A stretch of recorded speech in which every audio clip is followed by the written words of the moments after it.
Shugrue's heroics end longest-ever U Sports men's hockey game, send Bold to semifinals. Spencer Shugrue looking up after scoring in the longest U Sports game ever. Pierre-Philippe Wanyatambwe / the eye-opener. All. Recaps. Sports.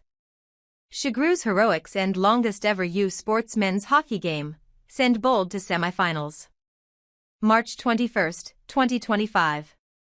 By Eliza Nwasai.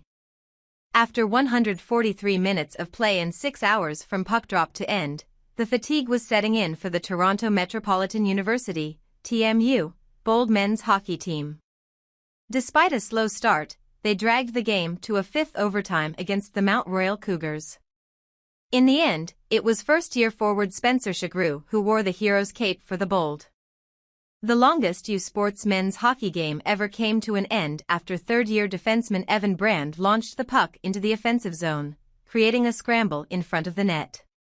Amid the chaos, Shugrue sprawled to the ice, shoved with his stick, which will be sent to the Hockey Hall of Fame following his goal, and pushed the puck over the line to send TMU to the semifinals of the University Cup, U-Cup, for the second straight year.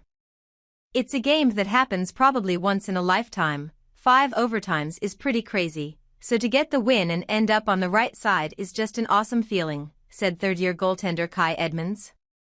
With Shugrue's heroics as the final straw, the Bold secured a dramatic 5-4 victory on Thursday afternoon at TD Place in Ottawa, eliminating the Cougars from the 2025 U-Cup.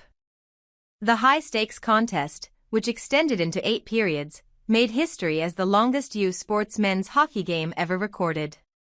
Coming off a heartbreaking loss to the Concordia Stingers in the Queen's Cup final, the Bold were eager for redemption, and they got it.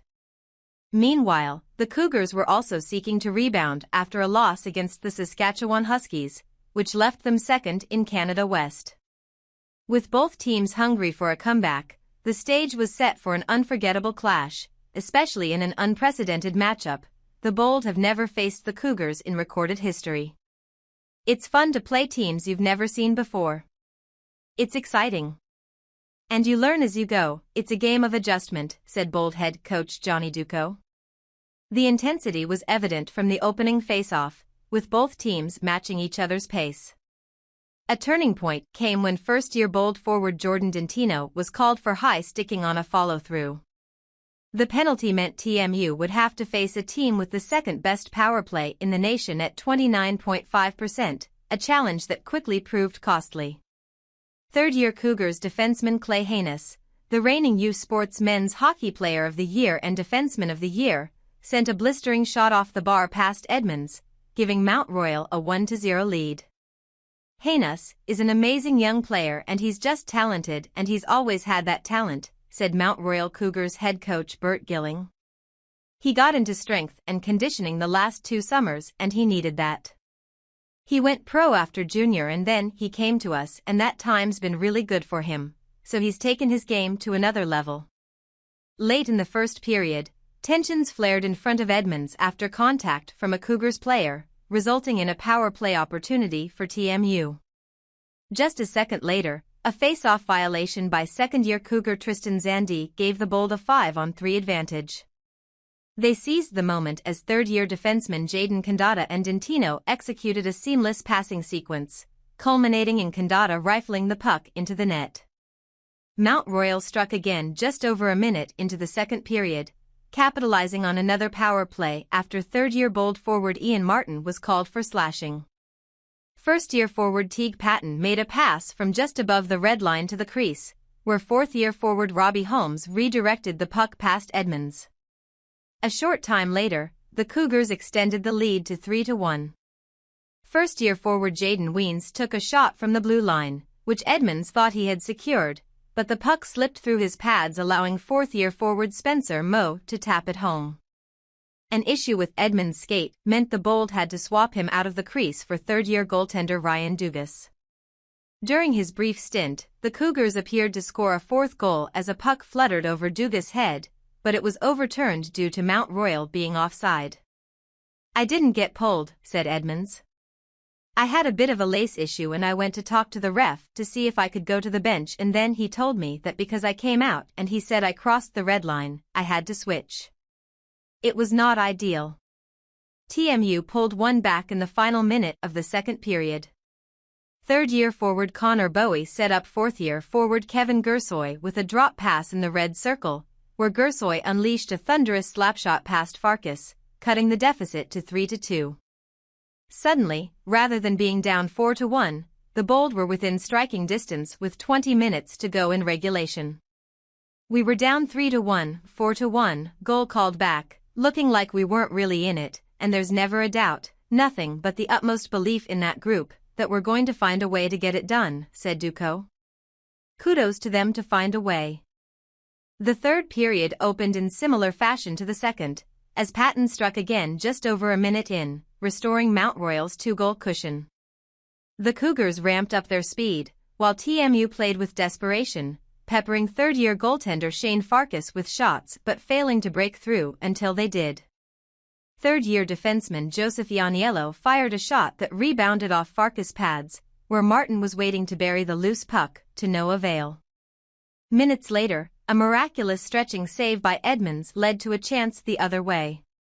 Second-year forward Daniil Grigorev took a pass from Ianiello and surged down the ice. Grigorev found a clear line and fired the equalizer after leaving two defenders to clash against each other.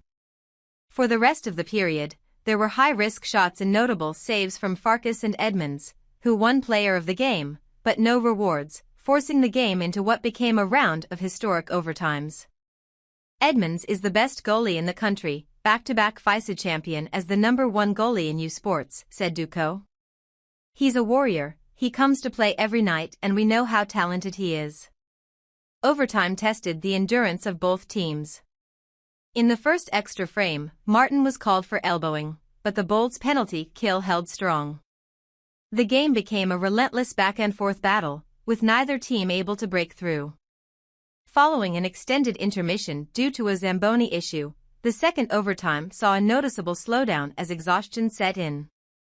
Players showed visible frustration as pucks refused to find the net. The first minute of the third overtime featured a false promise of an end to the game, as a wraparound attempt by Haynes appeared to cross the line. It was initially called no goal and remained as such after a review. From there, the teams settled right back into their routine of back-and-forth action, followed by a long intermission. I can't imagine how the players are feeling right now, because to be honest I was sore standing, my legs were sore, my back was sore and I was feeling it, said Ducko. It just makes me that much more proud in this group to know that they fight through adversity, they stick together through thick and thin. By the fourth overtime, fatigue was evident, missed passes and whiffed shots littered the play. With 2 full games worth of ice time logged, both teams were running on fumes. Then during the fifth overtime, Shugrue's goal came and killed the game. Having already netted an overtime winner earlier in the playoffs against Lakehead, the former Saskatoon Blade cemented his clutch reputation. He's scored big goals for us, so not much more you could ask of him as a first-year player, said Ducko. He's got the heart of a lion, nobody plays as hard as him and it's awesome to see him rewarded in these big moments. As the TMU bench emptied in celebration, the longest USports men's hockey game in history finally came to an end, a testament to the resilience and determination of both teams. Next up, the Bold will face the Ottawa GGs in the semifinals of the U Cup. Puck drop is set at 1 p.m. on March 22 at TD Place.